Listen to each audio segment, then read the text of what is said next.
opposition behaved and reacted the way our opposition has. This is not a story, this is a non-starter across the globe, because based on concocted, fabricated, evidence-less story, nobody does story, because that story itself calls for forgery and defamation. Leaked data is an offense, and that leads to further complications for people who base their stories on leaked data. It only happens in India.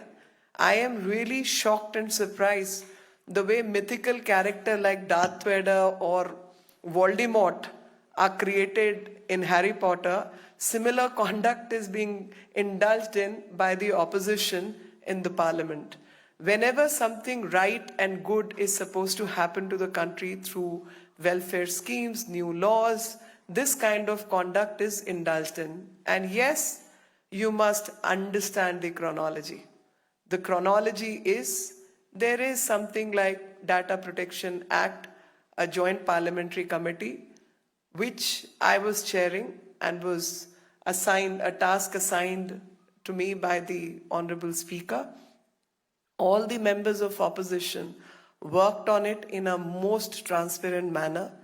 The report was ready, but the whole country was moving from one crisis to the other, especially in view of Corona, then elections, then parliamentary session, then reshuffle. All those things led to that report is not brought before the parliament for adoption, but that report is submitted to the speaker. And data protection is going to become the law of the land. And this is directly connected with that. This is to undermine the Indian institutions, that these kind of stories are floated. This is to desensitize public on the credibility of the structures when rights of Indians and democratic structure is involved, and to malign the image of country that these acts are depended upon by the opposition. And that's why I say that these people are people who will do anything to fake the story, fake the narrative. NSO, the company which builds the spyware, has denied that this is not a list of their customer and has no corroborative evidence of any connection between the list which is in circulation or their customers. Amnesty International has denied about this list, and yet opposition has continued to disrupt the House on a fake list. And if you recall, on WhatsApp also, they had brought this story earlier about a spyware. The matter went to Supreme Court and matter was decided against that fake narrative. Repeatedly, these kinds of narratives are built only to damage the reputation of India, so that the new ecosystem which government is trying to create to secure the data of Indians, to secure and build an ecosystem which is protective of Indian data and Indian the rights of Indian people, to damage all that, these kind of things are created. In addition to the fact that Parliament is in session, several new laws are likely to be brought in.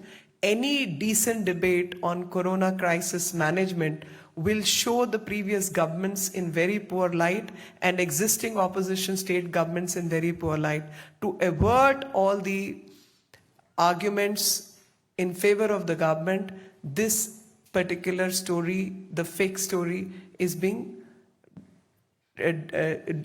depended upon.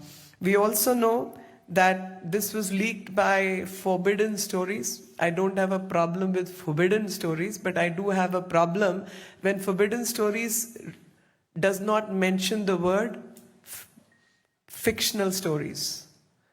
The fiction is apparent by the 3 acts which they have engaged in, and there are all kinds of things which happen when it comes to spying and data protection. So far as India is concerned, Meenakshi Lekhi, BJP leader, talking about the Pegasus row, saying this is a deliberate design to derail the good work that the Modi government is doing to build a new ecosystem and to bring in the data protection law.